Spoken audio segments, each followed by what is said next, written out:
Did you know that 70% of marathon runners over 40 bonk not because they're undertrained, but because they're making critical fueling mistakes? Today, nutrition expert Jennifer Giles is revealing the exact mistakes that are sabotaging your race and the simple fixes that could shave minutes off of your PR.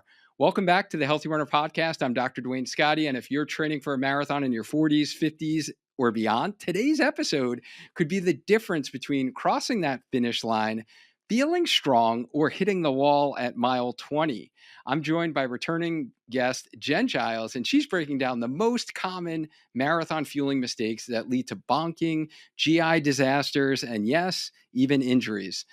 Jennifer Giles is a sports nutritionist, exercise physiologist, writer, and speaker. She has a double master's degree from Columbia University in nutrition and physiology. She's also an adjunct professor at her alma mater, Columbia. In addition, she's also happens to be a running coach and a triathlon coach. And she's owned a private sports nutrition practice, Eat for Sport, for the past 27 years and works with athletes of all sports of all abilities become faster, better, stronger, and healthier by optimizing their nutrition. And Jenn is also a well-accomplished athlete in her own right.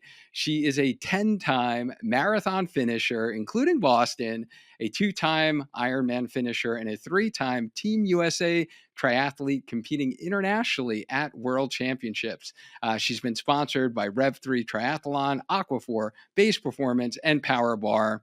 I can go on and on about Jenn, but I'm going to honestly stop there because we need to dive in here, Jenn. Like, catch us up.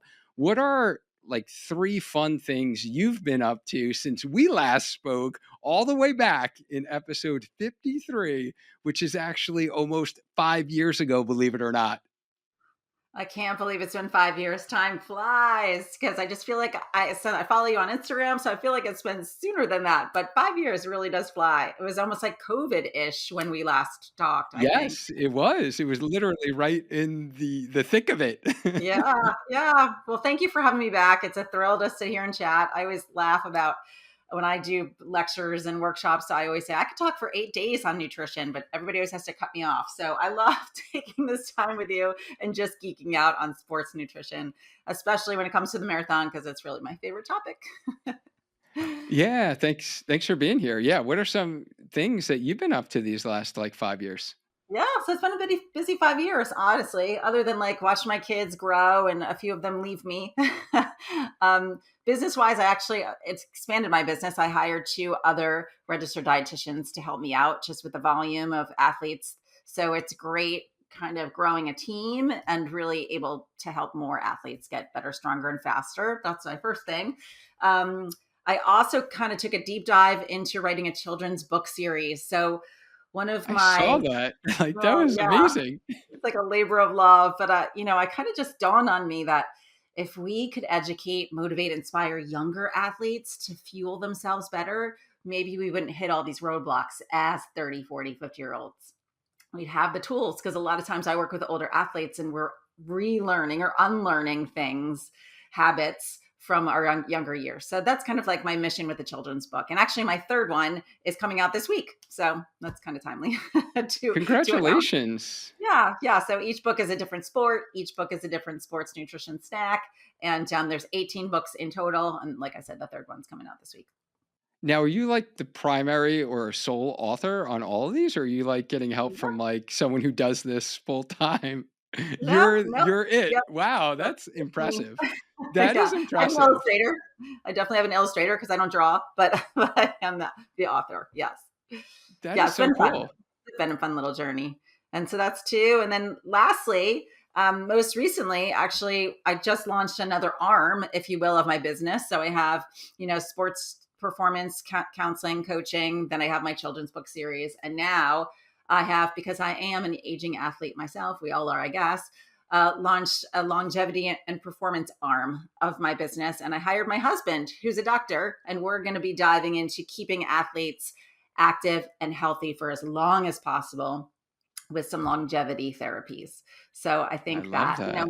my business is 27 years old. So most of the athletes I've been working with for a long time, are aging and we want to keep them healthy and uninjured. and running for as long as possible. So I'm super excited about that too. Oh, that is super awesome. Yeah, we're all about longevity here on the Healthy Runner podcast. So, yeah, I'll definitely be interested to learn more about that.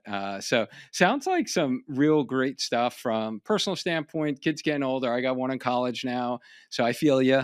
Who is down in Florida. So, as we are kind of aging and growth and things happening with the business, it sounds like growth is a good thing. Like, yeah, you can only, help so many people in a day. And we actually this past week, I brought on two new coaches as well, Oh, great. into our, Spark Healthy Runner team. So yeah, that is super exciting. And this topic, you share so much great content, whether it's on like Instagram, TikTok. You make some great videos, and I knew that I needed to have you come back on the show to share this common like problem many marathoners have. Like, I'm in my kind of marathon season, if you will, journey, where really since the last time we spoke, literally I probably ran one marathon at that point. I've done four more since. So I'm kind of in this marathon improvement phase of my running journey, and this is always something that I think lots of marathoners can improve upon, is like proper fueling. Um, as we kind of, think about some of the most common mistakes that runners make, what do you see specifically for like marathon runners who are over 40? Like, what are the most common like nutrition mistakes that you see?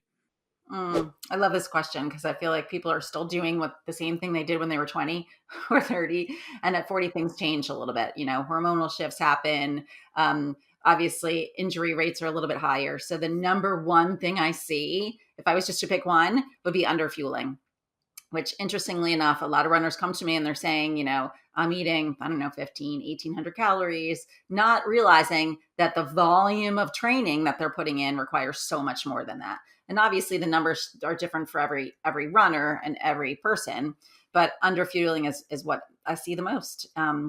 If I was to pick just a second one, kind of like a similar subset of underfueling, is right now, I think the trend is to over rely on protein. And I love protein, big fan of protein.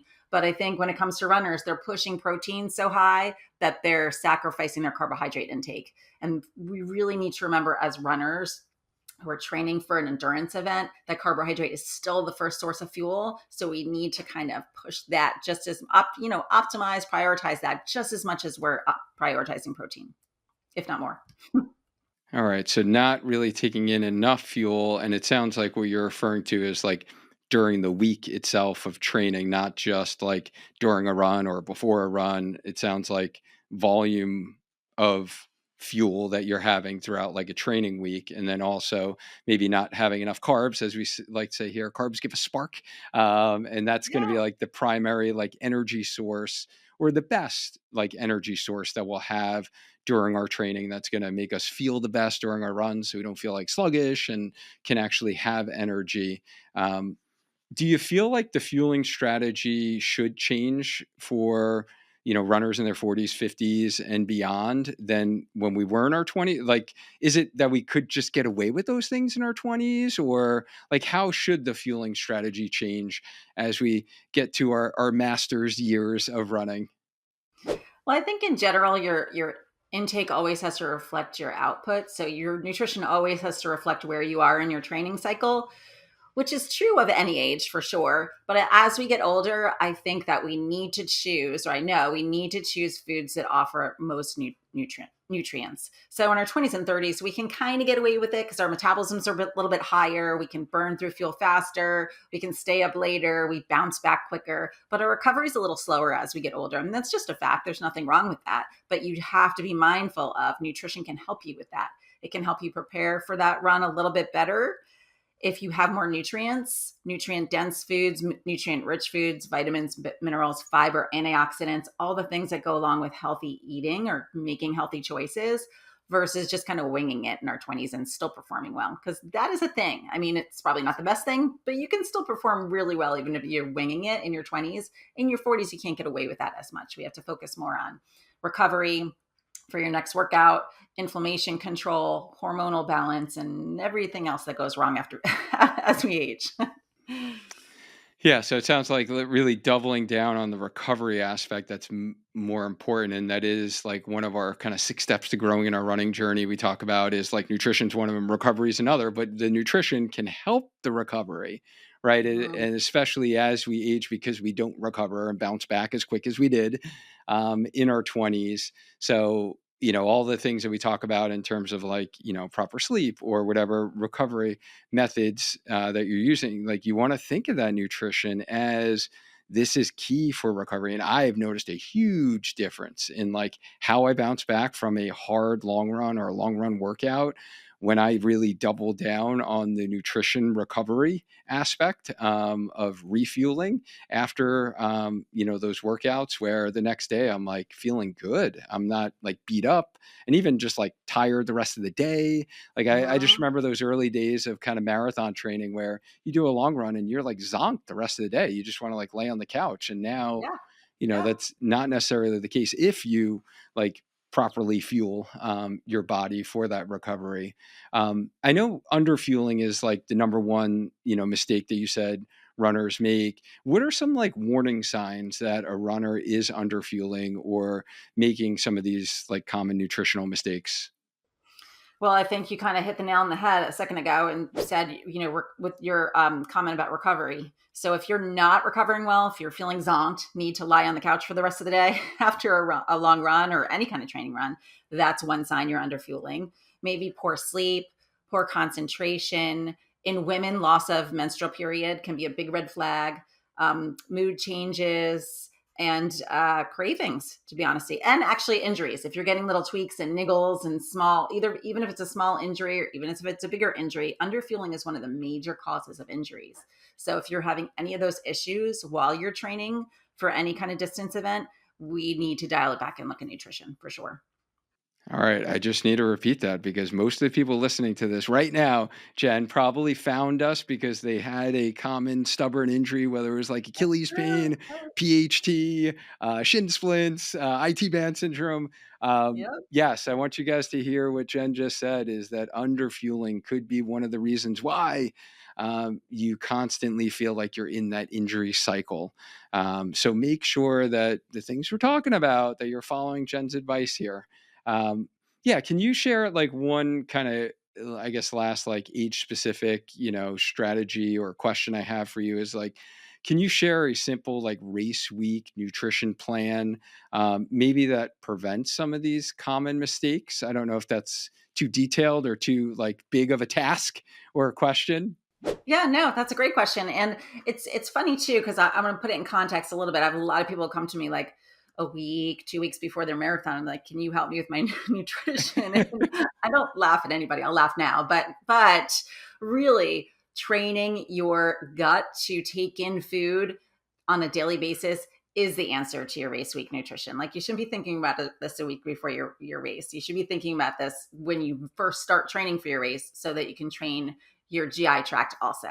And I always think about it too as cell turnover. Like our cells are constantly turning over. And if your cells are turning over, they're looking for nutrients to do so. And if there's ample nutrients to turn your cells over in an optimal way, awesome. You're not going to get injured. You're going to have tons of energy. You're going to be able to nail your paces on your runs and nail your marathon goal pace or whatever it is. If there's no nutrients there or not enough nutrients there to turn those cells over in an optimal way, that's when we come up with injuries, fatigue, tweaks, pains, muscles, pulls, slow recovery, poor sleep, all that kind of stuff. So think of it in that term. Like I want people really to think of the nutrients when they're thinking about fueling their body and how much you need. And you're putting your body under so much stress on a daily basis that's another reason you need even more fuel in a training cycle versus not in a training cycle. But in general, before a race, you really want to start cleaning things up, quote unquote. I don't really like using that word, but most people understand what it means. So that's why I still use it. By eating balanced meals. So balanced meals, protein, carbs, fat, every single time you eat, you want to balance your blood sugar. You want to give your body what it needs. You want to eat at frequent intervals throughout the day so that your body and your cells are getting that ample nutrition and everything that it needs. That's like about 5 days out, 3 to 5 days out. 2 days out is when you want to start increasing volume. So now we're going to actually start to ignite some glycogen storage, and that's increasing carbs. You still want an ample amount of protein and fat, but you want to start to boost your carbs so that we can start storing glycogen. Same under that same kind of topic of boosting glycogen, we also want to, and this is really tricky for people to understand because most of the times I preach fiber, super, super important, and fat, super important for runners, right? They're both great things to balance blood sugar, to control inflammation, but they also are very good at slowing down digestion, right? So fiber stays in your GI tract for a long time. Fat can stay in your GI tract for a longer period of time. We don't want a whole lot of things in our GI tract when we're running a marathon. If you have too much fat and fiber and you're sitting in your GI tract, you'll be stopping at a lot of porta potties on race day, and we don't want to do that. So we want to decrease fiber, decrease some fat. It can also lead to some cramping or some GI distress. So that's the key to minimizing GI distress. Take most of that fiber out. Choose lower fiber fruits and vegetables. Start to decrease some of that fat. Not all of it, but a lot of it. And then the day before, you tolerate what you've been tolerating all through your training, right? We're going to increase our carbs a lot more that day before because, again, we want to ignite that glycogen storage. And we're going to take out that fiber and fat mostly, more than the 2 days out. So it's kind of like the step down process. And then you can't ignore hydration and electrolytes. We want to boost that, 2 to 3 days out. You don't have to get crazy and overdo it, but some sodium loading would be smart, especially if you're running a race that's hot and humid. But even if it's not hot and humid, you're still going a long way. And if you're a heavy sweater, you're going to want to store up on those electrolytes beforehand. And then basic other little pieces of advice are don't try anything new. Your body will reject things new. You're very nervous. You have butterflies in your stomach. You have adrenaline. So anything new can upset your GI tract. So it's stay away from anything new and keep things really kind of bland and neutral. And then you're pretty safe to not have any GI distress and go in there and nail your race with a high level of glycogen storage. Yeah, that was gold right there. That was pretty much a summary in probably 2 or 3 minutes of probably the most important things you guys need to consider during race week. And even as you were saying some of those things, I kind of went back in my marathon journey. It was like, oh yeah, that's the race I made that mistake. Oh yeah, that's the race I had too many butterflies in my stomach and my GI system was all out of whack. Oh yeah, that was the race where I didn't, get my electrolytes down properly. So yeah, these are such this is gold, guys. Trust me, I've been Now there too. I've made all the mistakes. I know. So that's why we're doing this for you guys today is so we can fast track your progress and you don't have to make all these mistakes. And you Exactly. mentioned increasing our carbs like 2 days before the race and this kind of carb loading before a marathon. I feel like there has always been this stigma beyond, that everyone needs to carb load before a marathon. You get pasta, pasta, pasta. And there's been a lot more information about carb loading in the last couple of years, but what are some of the biggest carb loading mistakes that could lead to race day disasters?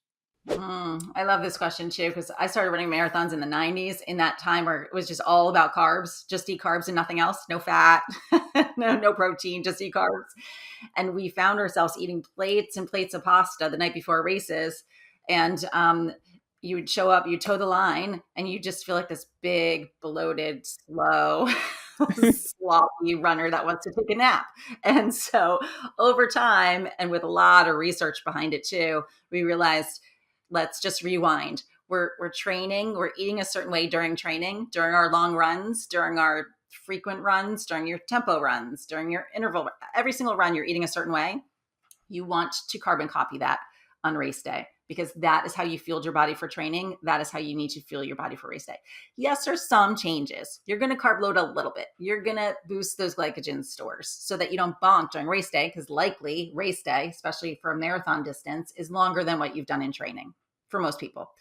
So you do have to boost that a little bit at the end. But in general, not too much changes. You're going to increase the volume of all of the nutrients you're intaking, but you're not really changing too much of the actual foods that you're intaking. It's all going to stay the same. You're just going to boost that at the very end. And yes, you're boosting carbs, but you're also boosting protein and healthy fats too, in that, you know, like I said, 3 to 5 days out.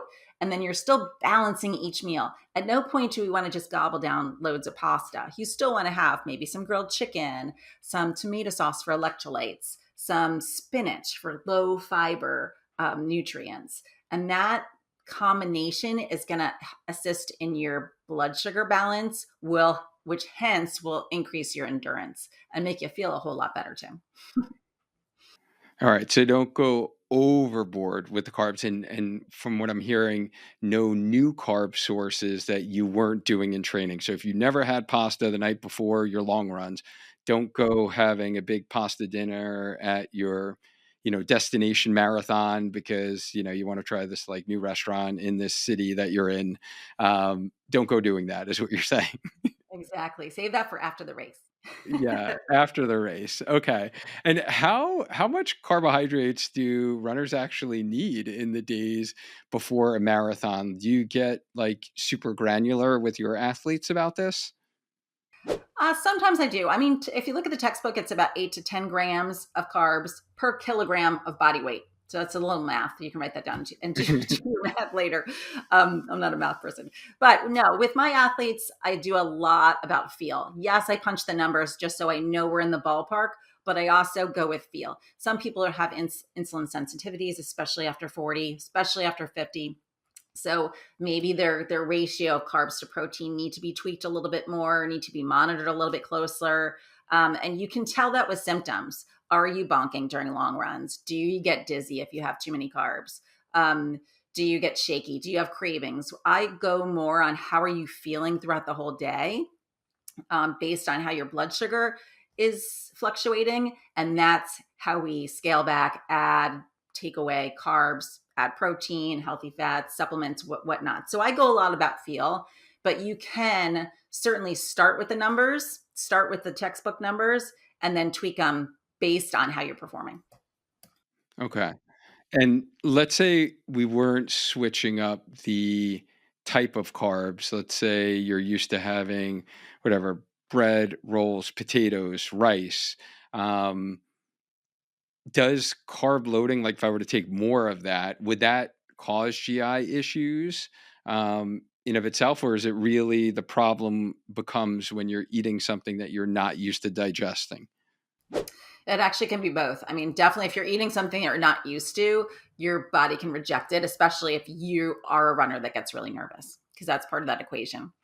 If you're eating the same foods, again, nerves play a factor. I have plenty of athletes that had the same meals, but they just got so nervous that they, forgot to hydrate properly or didn't take in enough electrolytes. It's a balance between everything. And if you have that down in training, the likelihood of you having an issue during your race is very minimal. You're good to go if you have nailed your nutrition in your, you know, last 3 or 4 long runs. Yep. Okay. All right. And yeah, with the so from what I'm gathering here, how you look at carb loading for a marathon is not this like week long process. You're looking at it like 2 or 3 days before race day, is what I'm Pretty hearing. much. Yeah. I mean, as soon as you start tapering, I would boost your nutrition a little bit, but it's not just carbs. So say we'll take that last 7 days before your race. The first 1 or 2 days, I would say just start eating more. You're running less, but I want you to eat more of everything. I want you to eat more carbs, more protein, more fat. We're starting to load and we're starting to get your GI tract used to eating more food. Then the next 2 days is kind of what I mentioned before. We're still keeping your volume of food high, but now we're just going to scale back on fiber. We're going to scale back on fat. So now you're eating mostly carbs and protein. Balance. We're balancing that blood sugar with both of those nutrients. Then in that final day, you're going to pull back on protein. You're going to pull up on carbs. You're still going to eat both. It's just going to be the ratio of them switches a little bit.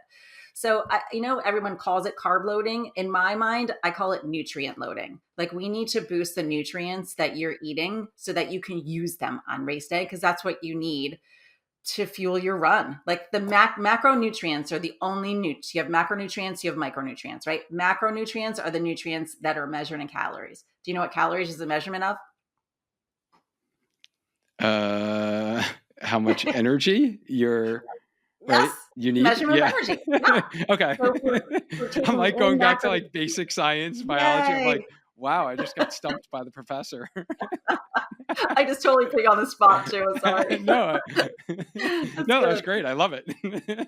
Macronutrients, we take in macronutrients and then we can give out energy. So output is energy. So if we're not taking in ample macronutrients, we have no more energy to give than what we took in. Micronutrients are the little guys. They're the worker bees. They're not measured in calories. So they don't have give us energy, but they do help the macronutrients do what they need to do. They're helper bees. But if we look at the calories, the measurement of calories, that's macro. That's protein, fats, and carbs. Those are the three guys we want to balance at all times to have the energy that we need to put in all the miles that we're putting in. Nice. And yeah, I've never heard someone kind of describe it as, did you say nutrient loading? Is that Yeah, is that I the just phrase? made that That's up. awesome. I love it. No, I love it because I've never heard of someone describe it as you did. And to me, it just makes sense that you are preparing the body to take in more in order to actually allow it to adapt better later in the week when you're doing more carbs only, right? 2 to 3 days before the race, which makes total sense. So you're not just going from like a low amount of calories to like a lot of calories, and now your body just feels like bloated and, you're not digesting anything. But I just heard so many worried listeners there say to themselves, but Jen, I'm like running the least that I've run in this whole 16-week marathon training that I've done. Aren't I going to gain weight? And if I gain weight, aren't I going to be like slower for my race day? Like, shouldn't I be the lightest possible so I could run the fastest? I get this all the time also. And I understand it because it comes from that diet mentality. Like we're not doing any activity, so we shouldn't be eating. And that's another kind of red flag of underfueling and maybe just a mindset that needs to be changed. And you may gain weight, to be honest, right before a marathon because you're tapering and you're eating more food, specifically carbs that absorb water. So most of the weight that you're gaining before a marathon is water weight. And guess what? That is awesome because it helps with your hydration before the marathon.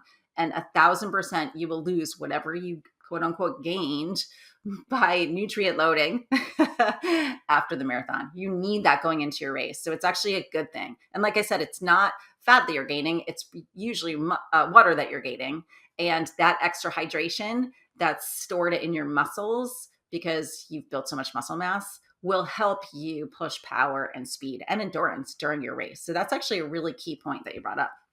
Yeah, so it's actually a performance benefit, guys. It's helping your muscles be more hydrated and your cells have more water in them so your muscles can actually keep running at the pace that you want to run and maintain that goal marathon pace, let's say, during your race. Okay, so thank you so much for clearing that up with carb loading because I know that's like a big kind of stigma, a lot of questions with it.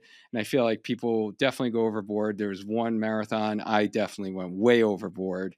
And yes, I just felt like so bloated. I was like, this is crazy. So now I've definitely gone to more of the gradual increase, like you mentioned, kind of during the week. And staying with foods that I'm used to eating. For me, my go-tos are like potatoes, like I mentioned earlier, or rolls. Honestly, I don't do a lot of pasta. I'll maybe do pasta 2 or 3 days before the race. Definitely not the day before the race. Just for some reason, it just feels like pasta just sits in my stomach.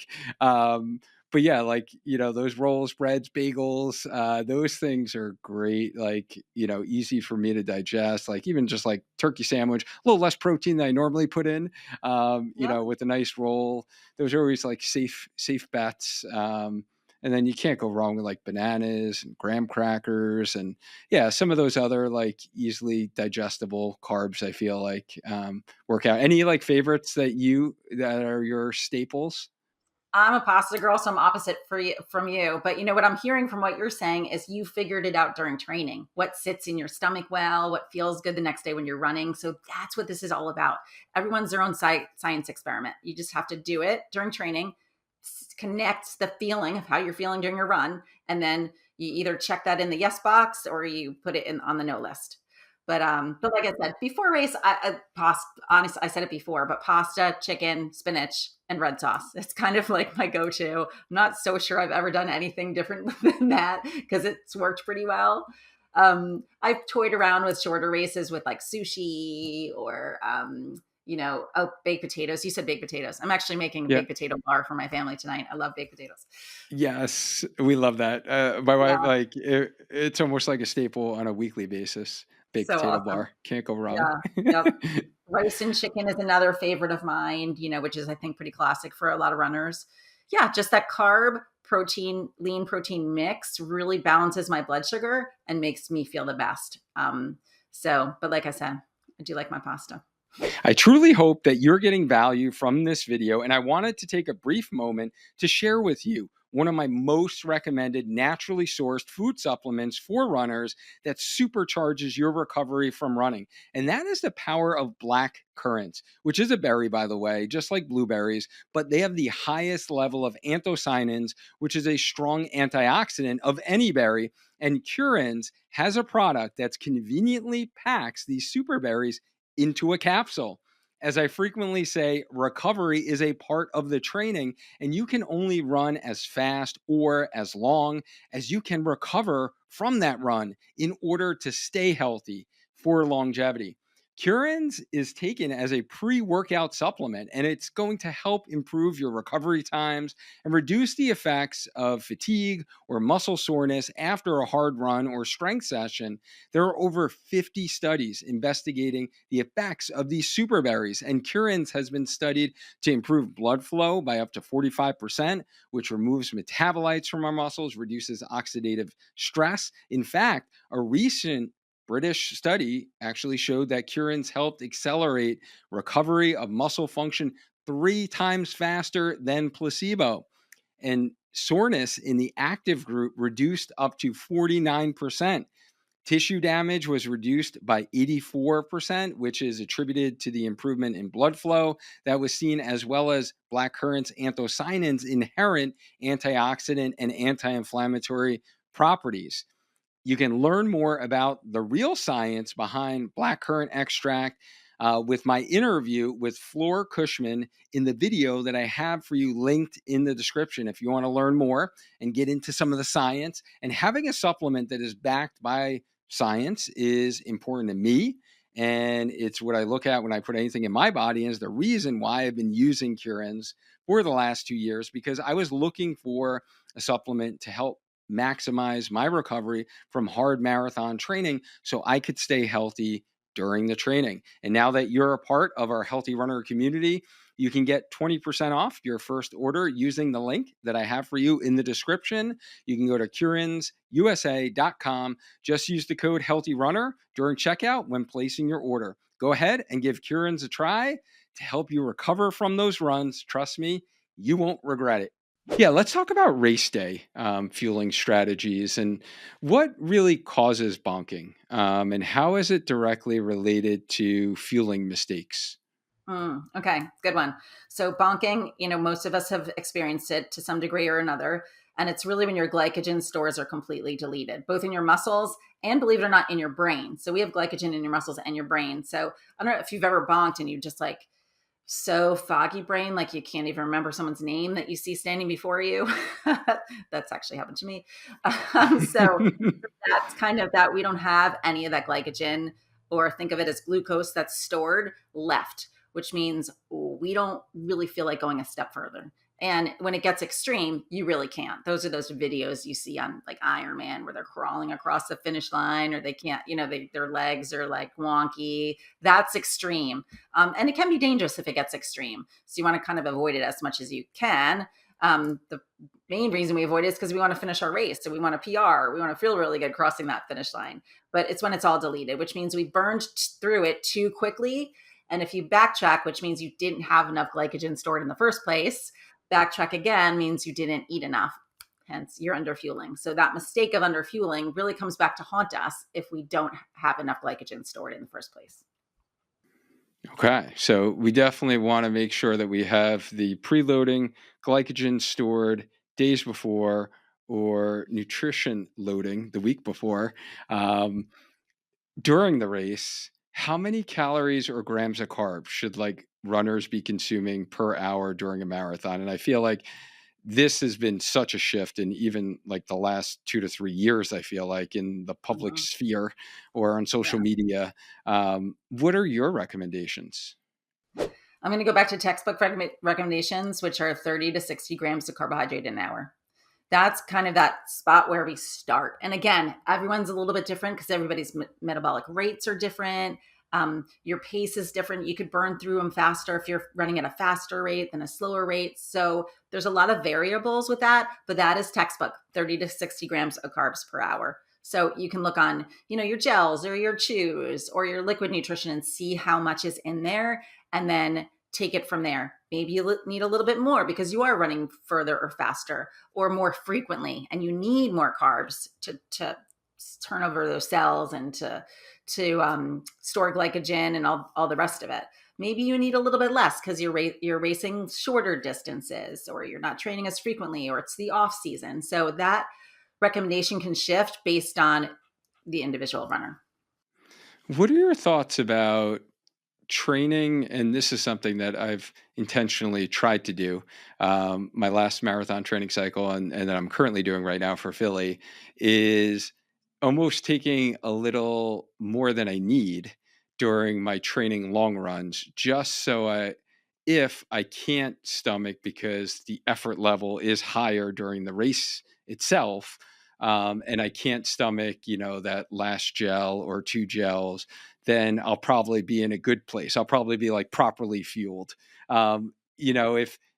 If our stomachs can tolerate it, do you see that as like a benefit, or am I just like got some wacky thinking going on?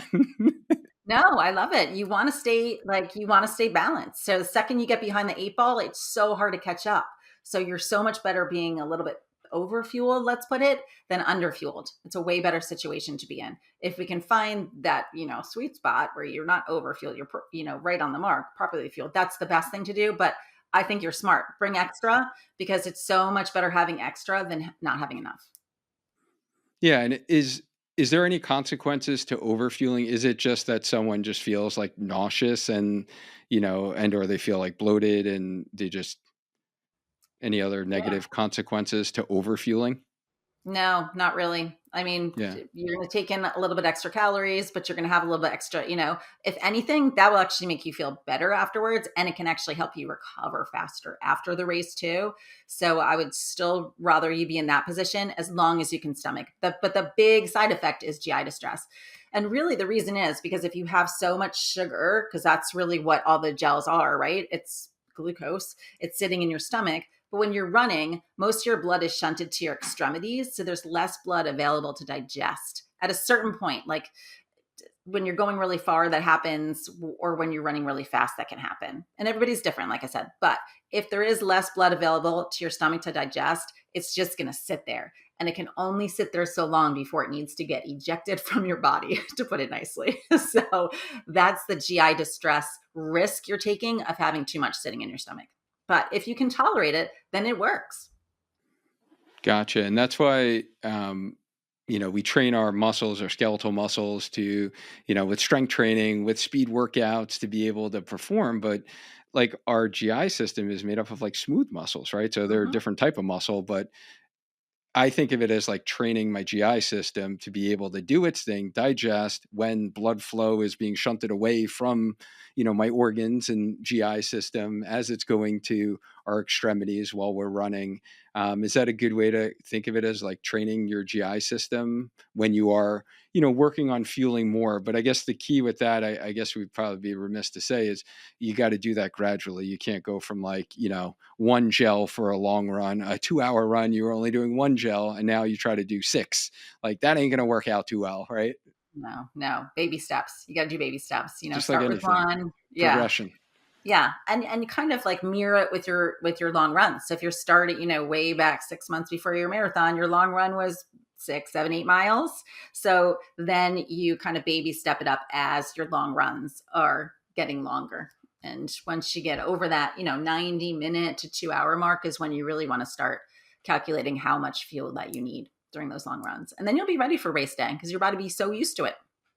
Yeah, yeah, I definitely agree. And it has been a process for me. Like, I'll just share my personal story. Is I've always been a slow digester, meaning like I've even had like that test where I don't even know what it's called, but they had me like eat some weird eggs with some you know radiology test, and I had to like go in the room and they would Wow. look at my stomach and how quickly it was digesting food over time.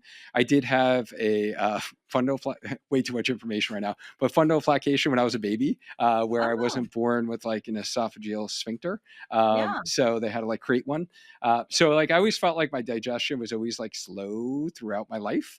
Um, so once I started really getting into like half marathon training, then marathon training, I always felt like I didn't need a lot of fuel because I feel like I wouldn't like burn it off quick enough. But I have trained, myself over time to slowly be able to take in more fuel without feeling any of those like negative effects of the GI system. So, and it N equals one, for what it's worth. If my story is helpful for Such, someone such listening right now. I love that you shared that because it's such an important illustration of everybody is their own science experiment and everybody's body's so different. Whether it's you had an operation as a baby, or maybe you're insulin sensitive, or maybe you just have a slow metabolism, or maybe you have a fast metabolism and you need twice as much as the textbook recommended. Like everyone's so different, and you have to figure that out during training so that your body knows what to do on race day. So that's a great example. I love that story.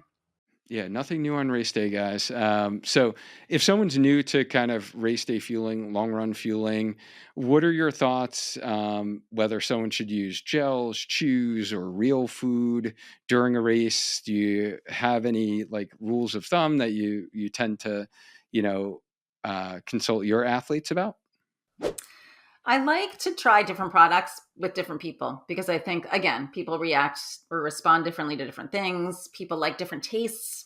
Some people like really sweet things. Some people like really bland things. Like it just depends. Some people like to change it up. Maybe they like sweet in the beginning of the race, but then bland at the end. So you have to kind of figure out what you like because you're going to eat a lot of it on the race course and you have to like it. So I do experiment with different products. Gels I like, chews I like, liquid nutrition I like. So sometimes I'll just have, if runners can't tolerate a gel or a chew, I'll have them carry a water bottle full of like liquid nutrition, like, a powder product and that they mix with water and put in their water bottle. Cause sometimes that's easier to digest. With some people that have GI issues, we'll stick with liquid. So, and then I have other racers that do a little bit of everything. They'll do, a gel in the beginning, then they'll switch to chews because they want to actually chew something. And then at the end, they get a little bit more sensitive. So they'll do liquid nutrition. And then, it's kind of like this recipe it's Right. like 26-mile recipe that we need to figure out.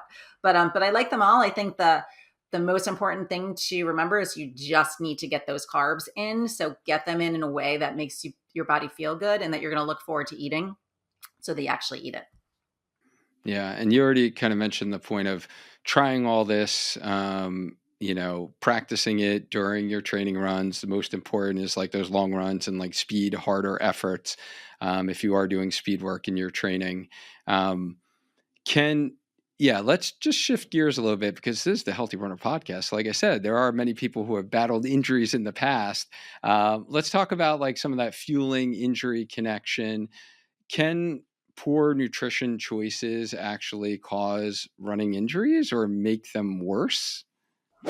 Yeah, 1,000%. Like I said, that cell turnover, if those cells are turning over and they don't have the appropriate nutrition to turn over adequately, you're going to start pulling a muscle, maybe having a stress fracture. If you have chronic underfueling, you could have low energy availability, which is correlated with stress fractures. Um, Inflammation is really common when you're under eating or not eating properly, which can spike cortisol levels, which can lead to injury, as you know. It could also lead to impaired insulin sensitivity, which can kind of fluctuate our blood sugar levels, which can lead to fatigue. And then once you're fatigued and go out there running, you're gonna you're gonna injure yourself, whether it's pulling a muscle or tweaking something, or not being like clearly seeing a pothole and twisting your ankle, stuff like that, because it can actually affect your concentration too. So again, we're coming all the way back to underfueling, but that also includes making poor choices. So if you're think you're adequately fueling in terms of caloric intake, but you're eating, chips and soda and candy, then that's actually considered underfueling too, because you're not giving your body enough nutrients that it needs to turn those cells over and become a better, faster, stronger runner. Yeah. So from what I'm hearing is like a training perspective, just as we're, training, running fast, let's say in the gym, doing strength training, we are rebuilding, like we're breaking down muscle so they can rebuild. So it sounds like if you're always starting in a deficit and you don't have those macronutrients to actually rebuild, then you're not recovering in between your training that you're doing, even if you have an off day. But then also, I think of it as like one of the most common mistakes I see runners make is, doing too much too soon, right? And adding a fourth day of running, a fifth day of running to their calendar as they're doing speed workout, or they are following, the watch or the app, the popular app that's out there now, even if it's AI. And they're doing 2 speed sessions a day, and they're doing a long run, and they're over 40 years old, and they're training for their first marathon, right? So this is like a recipe for disaster of too much load to the body. The Achilles tendon is going to start firing back at you, and you're going to get some inflammation, but then it's going to try to rebuild and remodel the collagen tissue in the tendon. And if we don't have the nutrients, right, the proper nutrition to allow that remodeling to occur of that tendon, then that leads to this chronic stiffness that they're always feeling every time they start their run. So that nutrition is like an important building block, is what I'm hearing for like training perspective. But then also, if you just have that nagging hamstring or IT band that always creeps up when you are marathon training, that, if the nutrition isn't sound, then that's going to put you more at risk for developing a flare up of like a common injury part. If did I understand that correctly? Absolutely. Yeah. And I always Okay. like to think of it as a pyramid. So nutrition is your foundation of that pyramid, or the foundation of your house. And then your long runs, or say the next layer. And then there's your tempo runs. And then there's your hill repeats. Like there's parts to that pyramid. But in my mind, I know I'm a little biased because I'm a nutritionist, but I really truly believe that nutrition is the foundation of that pyramid, and it will fuel all your runs all the way up to race day. Yeah, no, I love that. I love that. And yeah, that is like similar to the analogy. I look at strength training in that fashion is like the Yeah. foundation. Yeah. Yep. But as I've become to realize the importance of nutrition, I would be open to that argument on maybe the nutrition can share some of that foundation with strength training, because it will impact your training. It will impact how you feel for strength training. It will impact how Yeah. you feel for your runs, and it's going to impact your recovery. So honestly, that's like 3 other elements of how we grow in our running journey. So you might, Jen, I don't know. I might need to rethink my framework here. And also, I mean, strength training is part of that pyramid, but it fuels your strength training. I don't know if you've ever gone to the gym Right. without eating, but you don't Oh, feel yeah. so No good. way. You can't Yeah. lift as heavy. But Oh, if you yeah. eat like a great meal before you go lift, you're like, I am Arnold Schwarzenegger. I That was just don't awesome. have his calves. I have runner's calves. Yeah, no one does. Are there any specific nutrients that are like super critical for us to be thinking about during marathon training in order to prevent injuries? Hmm. So, okay, so let's go back to the little bio lesson we talked about before. There's your macronutrients, your big guys. So those are the ones that are going to give us the energy we need. So I would say that number one, protein, fats, and carbs. Your macronutrients are probably the most important things you're taking in. Now, if you're taking those three in, you're also taking some micronutrients in too. But those are the worky beasts. So there are other things you can add, or at least be cognizant of adding, like vitamin D for bone strength, which you also need to take K. So things get a little complicated when you're combining supplements. But if you're eating a whole food diet, you are getting a lot of these micronutrients. So it really is only if you're deficient in these would you need to supplement them. So you want to take kind of that into consideration too. calcium, vitamin D, K, magnesium. Those are your bone building nutrients. So those are things you want to really be concerned about for bone health. Remember, we're runners, so we're pounding on our bones so much that impact is big. It's a great thing to do. We're breaking down the matrix so that we can build it. So our bone density is actually growing. But if we don't have enough nutrients underneath that, we can actually do the opposite of what we're trying to do. And then think about your bones are connected to your muscles. So the stronger your bones are, the stronger your muscles are going to be, and vice versa. So we want to make sure that we're taking in things like amino acids, collagen, perhaps. That's probably a little controversial because I think the science is mixed on that. Anecdotally, I think collagen helps me, but that's just me, N plus one. Yep. And omega 3s is something else I would add to that list because it's really a natural anti inflammatory. And most of us probably, this isn't a scientific stat, but 99% of us, I would say, just are not getting in enough omega 3s. Unless you're eating like wild salmon 5 nights a week, we're probably not getting enough. So I usually add omega 3 supplements to my athletes' diets, especially during marathon training, just to boost their inflammation response. Yeah, and I definitely started supplementing with that in this last year myself, just because, and I don't really like seafood or fish, so I was definitely deficient in that for sure. All right, that's super helpful. Looking at really, we talked about kind of underfueling as an injury risk factor.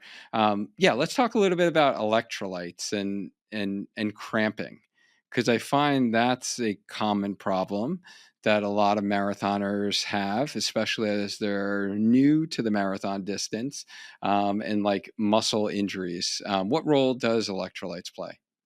Yeah, so they're super interesting and very necessary. So the big ones are sodium, potassium, magnesium, and calcium. There's a couple others, but those are your four big players, right? Now, again, if you're eating pretty much a whole food balanced diet, I would argue you're probably getting enough magnesium, calcium, potassium, fruits, vegetables, grains. Most healthy eaters, quote unquote healthy eaters, or people who are trying to eat healthy, lower processed foods, lower fast foods, less eating in a restaurant, are probably not getting enough sodium. That shocks a lot of people when I tell them that. Everyone's like, oh, I thought we're supposed to limit our sodium.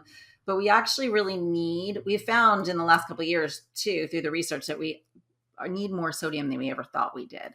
It's responsible for a lot of processes in our body. One of the major ones as marathon runners is it keeps us hydrated. Sodium and potassium act as this little pump and they pull water into your muscle cells.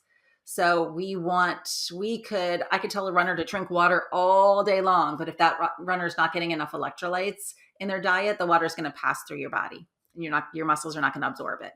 We need those electrolytes so that when we drink our water, our muscles can absorb it. And then we can have maximal hydration, which when we go out on a run, you're going to notice a difference. You're going to feel better. You're going to have more power, more strength, more speed, more endurance. So it's really, really important to add electrolytes to your diet.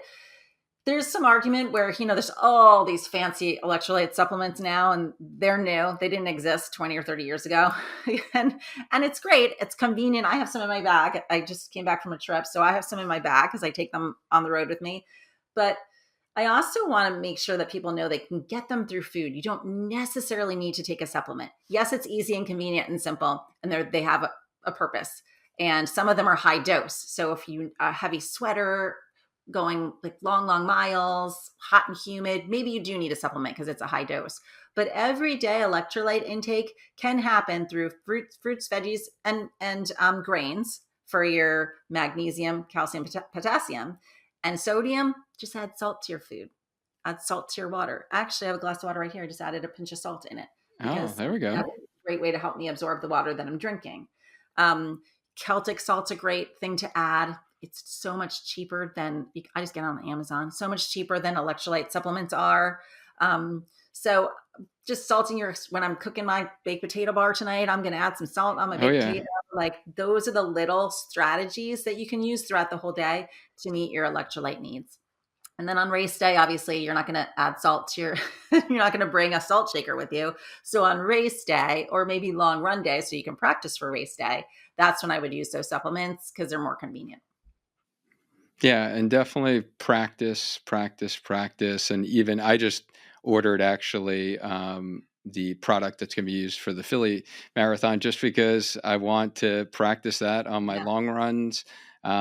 Even though I'll have my other supplements that I usually use. And I feel like that's something that is a big difference maker for like the half marathon distance to the marathon, especially if the weather's warm. And it's been a lot warmer for a lot of these marathons than, historically it has. So if you have a warm weather day, it's over 55 degrees and there is, a little higher dew point, it's that much more important to make sure, guys, your electrolytes are in check for the marathon distance.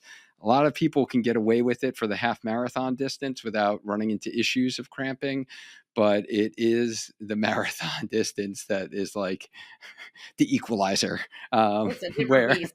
Different beast. it really is. It really is.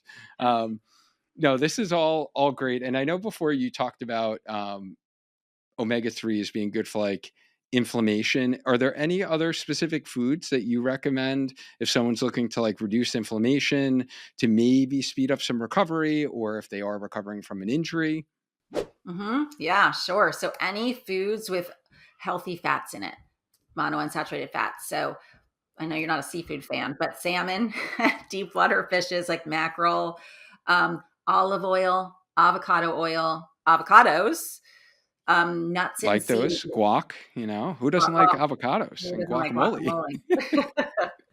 Nuts and seeds like chia seeds, flax seeds, hemp seeds, nut butters, as long as they're natural nut butters, like peanut butter, almond butter rather, sunflower seed butter. All of those are healthy fats. They're all going to have a high amount of omega-3s in them, which will help naturally control inflammation. So those are great things to add to your diet every day. Nice. Excellent. And guys, if you are ready to kind of train smarter, not just harder, you can download our free marathon training guide designed specifically for runners over 40 who want to stay injury free. It's packed with the exact strategies I use with runners I coach as a running physical therapist, and it's 100% free. So you guys can head to learn.sparkhealthyrunner.com/marathon or click the link that I have for you in the show notes. And if you guys have been getting like all of Jenn's goodness here and you've learned something and gotten value and you're watching this on YouTube, do me a favor, like hit that like button, so I can continue creating impactful like conversations like this one, and so you can keep getting stronger, running faster, and enjoying lifelong injury-free running. And I would love to know what your like biggest marathon fueling question is. Yeah, if you have any follow-up questions for Jenn, like drop them in the comments, and if I can't answer them, I'm gonna hunt her down and I'm gonna ask her, and I will reply to you. So just drop it like in the comments. Yeah, Jenn, this has been awesome. Such a powerful conversation. Where is the best place for our healthy runner community to connect with you and follow like all that amazing content that I mentioned earlier, for like proper nutrition and fueling your body, not only as like an athlete, but a human? Where can they follow you? I love that. And first of all, thanks so much for having me. This has been such a fun conversation. Like I said, I could geek out on sports nutrition for 8 days. So this is so fun and a great way to end my day. But yeah, I share tips and tricks and strategies and information. Best place to find me is on Instagram at Jenn Giles Eat for Sport. And if you like TikTok better, I'm also over there. So those are the two best places to find me. Yeah, I love that. I will definitely drop like all your links in the show notes as well as your website. Yeah, thank you for sharing all of that information. It's always a treat to connect with you. Yeah, I appreciate all that you share for the running community, and I'm looking forward to hopefully seeing you in Philly when I'm going you're to be there. in I'm going to be cheering town. you on. Look for me on Yeah. my bike. I will definitely be looking for you. I'll probably like need a little motivational pep. So I'll get back to you for sure. Woo. Good yeah, and luck if with the rest of your training too. So exciting. thank you. Thank you so much. And if you guys want to hear more from Jenn and learn more about how to eat and drink before your long run, check out episode 53 on the Healthy Runner podcast. It is a little cringeworthy for me to go back and listen to that episode, but Jenn still shared like some amazing content back then. So I would, if you want more Jenn's goodness, check out episode 53 on the Healthy Runner podcast. This training was all about avoiding marathon fueling mistakes before your next race. Now you can learn how to level up your strength training during marathon training by queuing up episode 273 on the Healthy Runner podcast. And if you're watching this on YouTube, just click the video that I have for you next so you can get stronger and feel confident to run your best race yet with my 3 tips. Now let's continue to grow a strong mind, a strong body, and just keep running, friends. Until next time.